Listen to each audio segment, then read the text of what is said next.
జై శ్రీరామ్, అందరికీ నమస్కారం. వెల్కమ్ టు న్యూస్ అఖండ. నేను మీ కస్తూరి శ్రీధర్. పెద్దోళ్ళు అదేదో ఒక సామెత చెప్తారు, కాలం కలిసి రాకపోతే తాడే పావి ఖర్చుదంట. ఇప్పుడు ఈ పిల్లగాంధీ ఉన్నాడు కదా, ఎవరు రాహుల్ గాంధీ, ఆయన పరిస్థితి, కాంగ్రెస్ పార్టీ పరిస్థితి ఇప్పుడు అదే మారిగా ఉన్నది, మామూలుగా లేదు విషయం. అయితే ఇప్పుడు ఇంకో విషయం ఏంటంటే, ఈ కాంగ్రెస్ పార్టీకి మిత్రపక్షం ఒకటి ఉన్నది, ఎవరు ఈ Jammu Kashmir national conference party. వీళ్ళు కూడా ఇప్పుడు కాంగ్రెస్ పార్టీకి షాకులు మీద షాకులు ఇచ్చారు. ఈ ఒమర్ అబ్దుల్లా అయితే మామూలు కొట్టడం వల్ల అందరిని మించి 4 దెబ్బలు ఎక్కువే కొడుతున్నాడు. అట్టున్నది ఇప్పుడు ఏది ఈ పిల్లగాంధీ పరిస్థితి. ఇంకా మీకు అసలు విషయానికి వస్తా, న్యూస్ మాత్రం సూపర్గా ఉన్నది, ఓకేనా. Omar Abdullah national conference party నాయకుడే ఈ ఒమర్ అబ్దుల్లా. అంతేకాకుండా మొన్న ఈ మధ్య జరిగినటువంటి జమ్మూ కాశ్మీర్ అసెంబ్లీ ఎన్నికల్లో ఘన విజయం సాధించి ఈ ఒమర్ అబ్దుల్లా జమ్మూ కాశ్మీర్కు ముఖ్యమంత్రిగా ప్రమాణ స్వీకారం చేసినాడు. ఆ విషయాలన్నీ కూడా మనకు తెలుసు. అయితే ఈ జమ్మూ కాశ్మీర్ ఎన్నికల్లో ఫరూక్ అబ్దుల్లాకు చెందినటువంటి నేషనల్ కాన్ఫరెన్స్ పార్టీ, అదేవిధంగా రాహుల్ గాంధీల కాంగ్రెస్ పార్టీ కలిసి పోటీ చేశాయి. వీళ్ళు కూటమి అనమాట, ఇండి కూటమి. ఇందుకోసం అంటే ఈ ఒప్పందం కోసం ఈ రాహుల్ గాంధీ శ్రీనగర్కు పోయి మరి ఒమర్ అబ్దుల్లాని అయితే అభ్యర్థించాడు. మనం కలిసి పోటీ చేద్దాము, కలిసి పోటీ చేద్దాం, మనం గెలచగలుగుతాము, మీది అదేందన్నట్టు, మీ దొందు అన్నట్టు బాగా మనం కలిసిపోతాం అన్నట్టు ఆ రకంలో జరిగినాయన్నమాట వీళ్ళ చర్చలు. దీంతో ఒమర్ అబ్దుల్లా కూడా కాంగ్రెస్తో కలిసి పోటీ చేసేందుకు అంగీకరించాడు. ఇక జమ్మూ కాశ్మీర్ ఈ రిజల్ట్స్ వచ్చి రాకముందే ఈ ఒమర్ అబ్దుల్లా ఏం చేశాడు తెలిసిన, ఈ రాహుల్ గాంధీకు భారీ షాక్ కొట్టించాడు. ఏం మాట్లాడాడైనా, కాంగ్రెస్ పార్టీ సహకారంతో మేము విజయం అయితే మేము సాధించలా, కాంగ్రెస్ పార్టీ మాతో లేకపోయినప్పటికీ కూడా, అది వాళ్ళు మాతో కలిసి పోటీ చేసినా చేయకపోయినా ఈ విజయాన్ని అయితే మేము సాధించేవాళ్ళమంట. రిజల్ట్స్ వచ్చే సమయంలోనే రాహుల్ గాంధీకి అయితే ఊహించిన షాక్ ఇచ్చేసినాడు. చూడండి, అంటే ముందు ఏమో కలిసి పోటీ చేశారు, తీరా ఏమో వీళ్ళకి బాగా మెజార్టీ వచ్చింది. ఏ జమ్మూ కాశ్మీర్లోనే కాంగ్రెస్ పార్టీ ఆడైతే పోటీ చేసిందో వాళ్ళ కనీసం బీజేపీకి వచ్చిన స్థానాలు కూడా వాళ్ళకి రాలా, అటర్ ఫ్లాప్ అయిపోయింది. దీంతో ఇంకేం చేశాడు, ఈయన ఉల్టా అయిపోయినాడు. అంతేకాకుండా కేంద్ర ప్రభుత్వంతో అంటే ఎవరితో, బీజేపీతో తాము స్నేహంగా మెలుగుతామని, మా రాష్ట్రం అభివృద్ధి చెందాలన్నా లేక ఈ జమ్మూ కాశ్మీర్ రాష్ట్రానికి నిధులు రావాలన్నా కేంద్ర ప్రభుత్వ సహకారం తప్పనిసరి, అందుకే ఇకపైన మేము మోడీ ప్రభుత్వంతో సన్నిహిత సంబంధాలను ఏర్పరచుకుంటామని చెప్పేసి ఒమర్ అబ్దుల్లా తేల్చి చెప్పేసినాడు. చూడండి ఎన్ని షాకులు, చూడండి పాపం.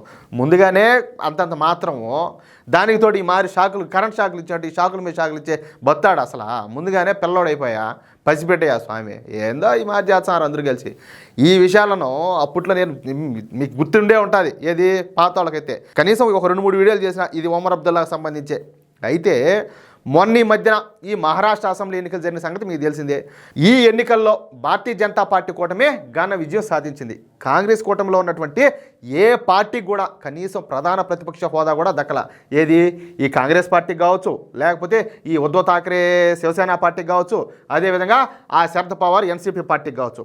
దీంతో ఇక అప్పటి నుంచి ఈ కాంగ్రెస్ పార్టీ నాయకులు కావచ్చు, ఈ పిల్లగాంధీ అదే ఈ రాహుల్ గాంధీలు కలిసి ఈవీఎంలను అయితే తొప్పాటు సాగినారు. మీకు గుర్తురాలేదు, ఈ లేఖంగా కోర్టుకు పోయినారు నాయన, ఈ ఈవీఎంలు కరెక్ట్గా ఉన్నట్లేదని చెప్పి తమకు గ్రౌండ్లో ప్రజల నుంచి విశేషమైన స్పందన వచ్చిందని, మహారాష్ట్ర ప్రజలంతా తమకే ఓటేస్తామని చెప్పినారని, తమ సభలకు లక్షల సంఖ్యలో ప్రజలు హాజరైనారని.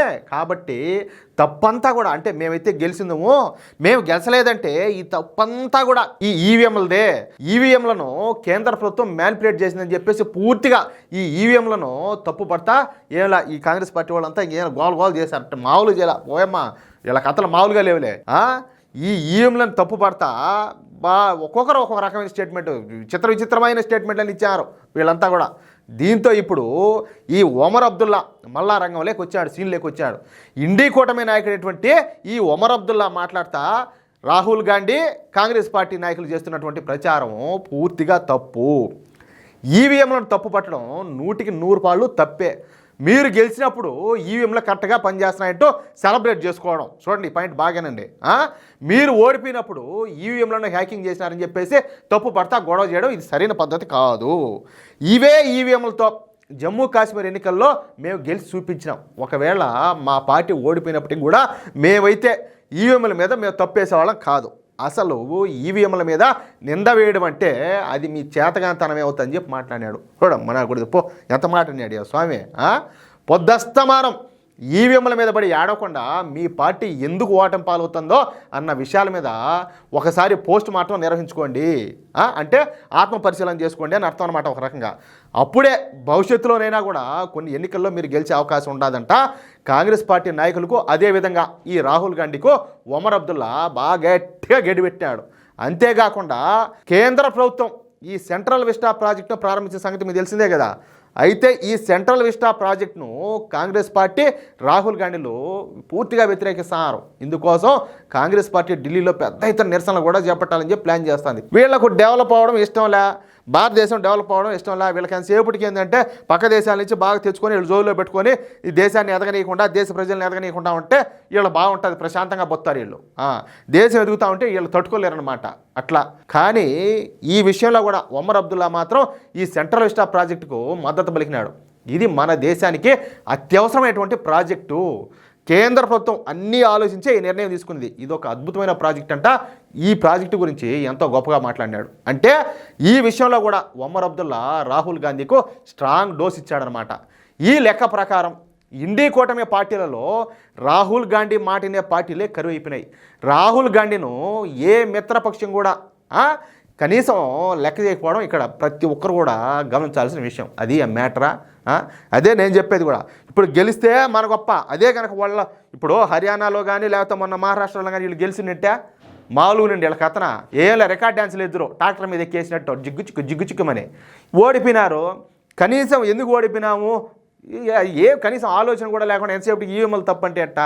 మీ నాయకుడు, మీ పిల్లగాండి ఎవరో ఈ 50 ఏళ్ల యువ నాయకుడు పార్లమెంట్ సాక్షిగా హిందువులను అన్ని మాటలు మాట్లాడినాడు. సిగ్గు, మానం, లజ్జ, రోషం, ఆత్మాభిమానం ఉండేవాడు ఎవడైనా కాంగ్రెస్ పార్టీకి ఓటేస్తాడా? ఎవరైనా బానిస బతుకులు ఉండేవాళ్ళు, ఈ బానిస బుద్ధులు ఉండేవాళ్ళు తప్పనిచ్చా? అంతకుమించి ఇంకేం చెప్పాలా? సింపుల్గా నేను చెప్పేది అదొకటే మాట. అన్ని మాటలు మాట్లాడిన తర్వాత కాంగ్రెస్ పార్టీకి ఎవరైనా ఓట్లు వేస్తారా? కనీసం మీ శుద్ధి చూసుకోకుండా అదేందన్నట్టు గురిగిందికో దాని కింద ఉండే నలుపు తెలియదంట. కాదు, మీ బుద్ధులు మీకు అర్థం కావడంలే. చేసేదన్నీ లంగా వ్యాపారాలు, మళ్ళీ ఈవీఎంలు తప్పు పెడితే ఎంత మాత్రం కరెక్ట్ అంటారు? అది ఒకసారి ఆలోచించుకోండి మీరే. ఎట్లా న్యూసా?